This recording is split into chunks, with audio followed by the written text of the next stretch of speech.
Hello.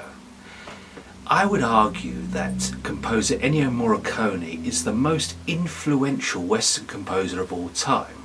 Now, why should that be so? Why not Elmer Bernstein, Dmitri Tiomkin, or Jerome Moross? Well, quite simply, Morricone's influence has stretched across generations, and it's very easy to tell when people are paying homage to him.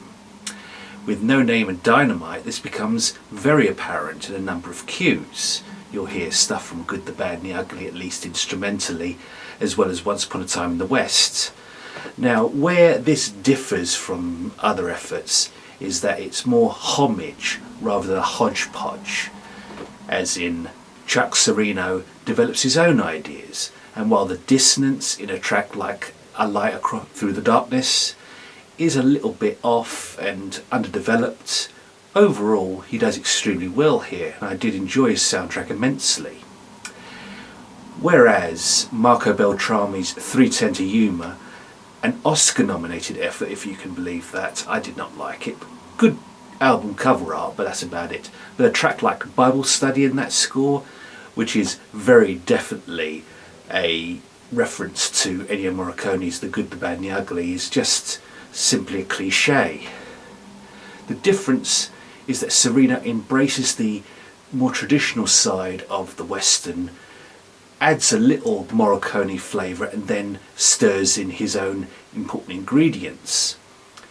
If you go back to another of his efforts not of the Western variety, such as Megaconda, which has a very bouncy theme, you'll discover something similar in No Name and Dynamite. Overall, I would say Cirino does a fair job of conveying his ideas, though, as I say, the dissonance does occasionally grate and doesn't come off as effectively as it should. But overall, this is an effort that's worth the time that it requires from the casual listener, and if you happen to drop by and check out this effort, I think you'll find much to enjoy. Overall, I would give No Name and Dynamite by Chuck Cirino 3 out of 5 stars. A good effort, worth checking out, and the references aren't merely there just as cliches, but as the basis and for a much more concrete experience of the Western. For more film and soundtrack reviews, please visit Betty Jo Tucker's website, Real Talk Movie Reviews. On Facebook you can find my pages, Hip-Notic Movie Reviews and Hip-Notic Soundtrack Reviews. I am Richard Jack Smith, thank you for watching, and I'll see you next time.